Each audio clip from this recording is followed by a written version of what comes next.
Президент говорить, що якби Абрамович продав Челсі, ці 2-4 мільярди фунтів стерлінгів могли б бути розморожені, ми перейшли до України на ППО, було б дуже добре. Як вважаєте ви, чи можливо загалом такий процес?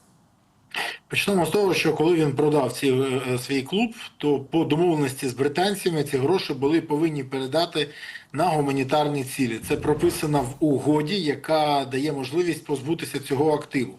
Але використовуючи юриспруденцію та деякі нюанси, він тягне час і не перераховує. Більше того, намагається, щоб гроші зайшли на гуманітарні цілі, але на територію окупованої Донецької і Луганської області.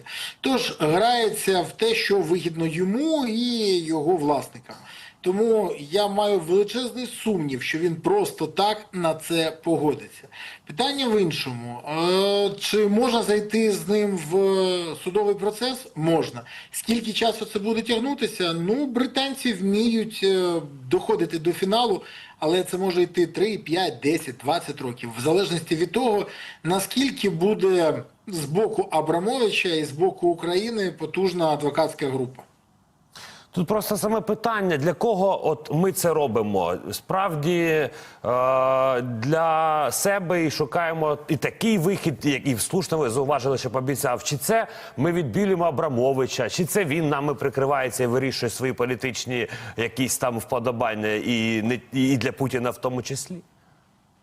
Пане Сергію, уявіть собі, я запрошую вас до себе на чай. Ми п'ємо чай, говоримо про різні речі. На наступний день з'ясовується, що на вашому каналі щось відбулося.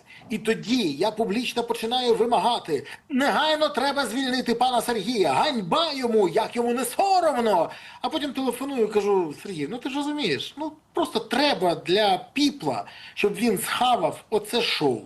Те, що ми зараз бачимо, це є шоу для піпла. Бо, давайте відверто, Абрамович – один з небагатьох людей, який активно комунікує з Зеленським. Зеленський зараз включив антикриз, верніше його оточення. Чому? Тому що відбулися 3 події. Перше, приїзд Абрамовича в Україну був таємним. Взагалі, якщо ти хочеш зустрітися з ворогом, ти використовуєш для цього нейтральну територію. Наприклад, Ізраїль для зустрічі з Хамасом або Хізбаллою використовує Катар, або Бахрейн, або дещо, ну, але зустрічаються не на своїй території. Далі про зустріч повідомляють ЗМІ навмисно, але не кажуть, про що будуть говорити, які нюанси. Це закрита інформація.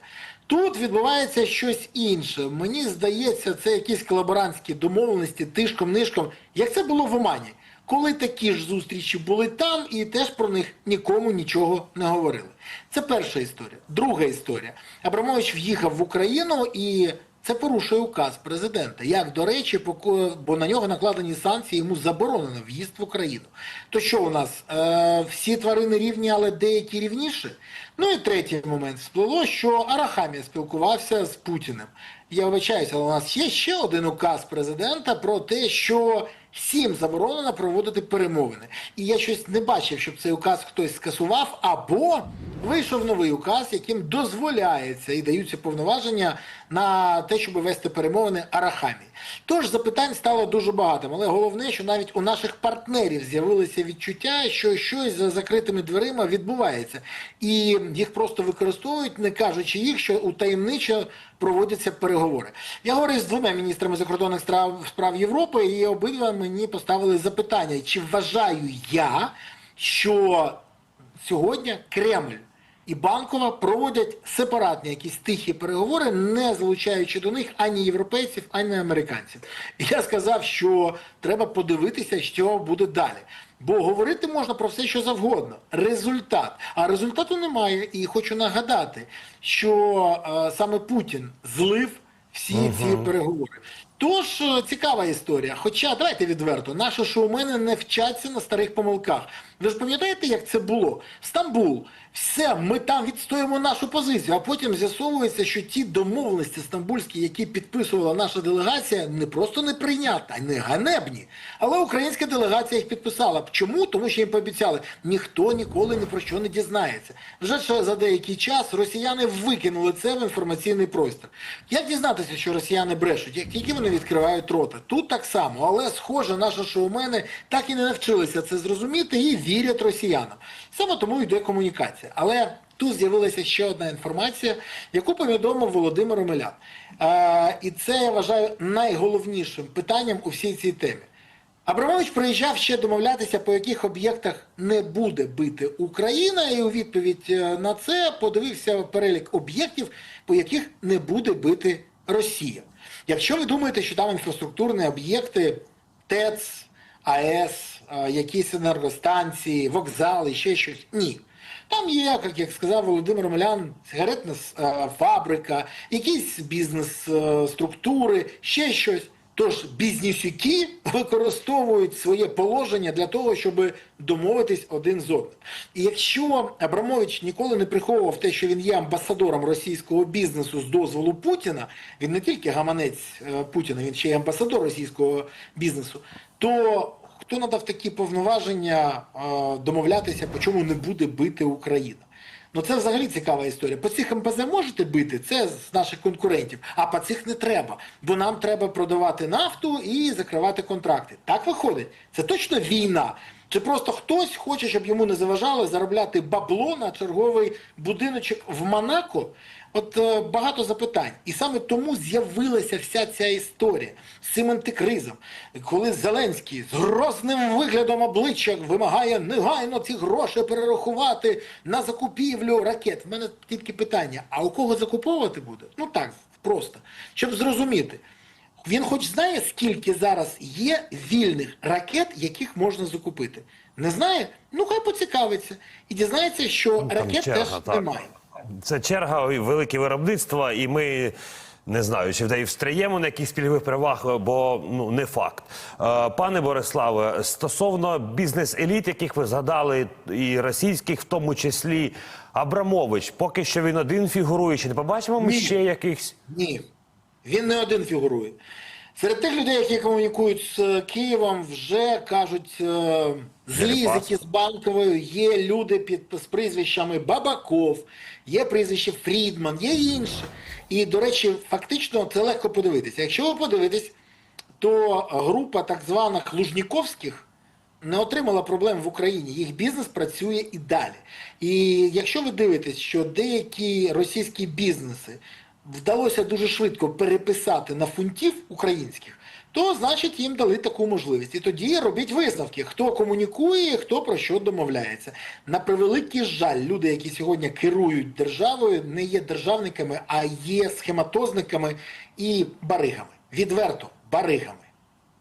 Почули ваші думки, і тим не менш, іще хочемо почути стосовно тих повідомлень про червень-липень місяць, які теж в дипломатичному контексті можуть бути вирішальними. Якщо так ведеться війна, як ви її характеризуєте в тому числі, то хіба ж можна розраховувати на підтримку дипломатії європейської, там союзників, наших і партнерів, американської, що вони нам допоможуть щось вирішити, коли у нас так? Десь тиждень або півтора тому я виклав допис, якому ровно рік, де Зеленський каже, що все він розуміє, що до червня 26-го року війна закінчиться. Якщо ви подивитесь трохи пізніше його повідомлення, то він казав, що перед Новим роком вже точно склалося все, що для того, щоб війна закінчилася. Зараз, до речі, знову лунають, що цим літом можна закінчити. Можна. 100%. Я серйозно кажу. Але для цього треба примусити Путіна, а саме стабілізувати фронт. Як тільки втрати Путіна будуть будь-які, але він не буде просуватися на фронті, він зайде в переговори.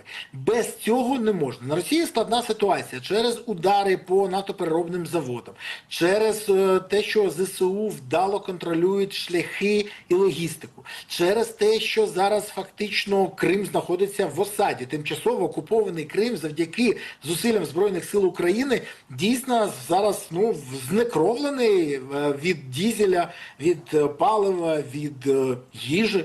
Тому це правда. І є величезні проблеми з мобілізацією в Росії. 4-й місяць поспіль падає кількість контрактників. Це чудова новина для нас. Росія дійсно втрачає більше, ніж може мобілізувати або залучити взагалі навіть під контракти. Але фронт рухається. Це недостатньо. Треба з нашого боку зміни. Потрібно і проводити розумну мобілізацію, потрібно і вирішити проблему СЗЧ, і термінів служби, і грошового забезпечення. Стільки всього потрібно робити, а замість цього тільки гучні заяви і обіцянки. Обіцяли 1 червня презентувати програму реформи в армії. Обіцяли. Якщо я не помиляюсь, то 1 червня вже минуло. А презентації досі немає. І змін немає. Тому я хочу сказати, що гучними заявами історію не виправити. Історію можна виправити виключно гучними діями. Тому треба стабілізувати фронт, і це дійсно допоможе. Якщо це не відбудеться, ми можемо втратити Констаху незабаром, про це писав Костянтин Машавець.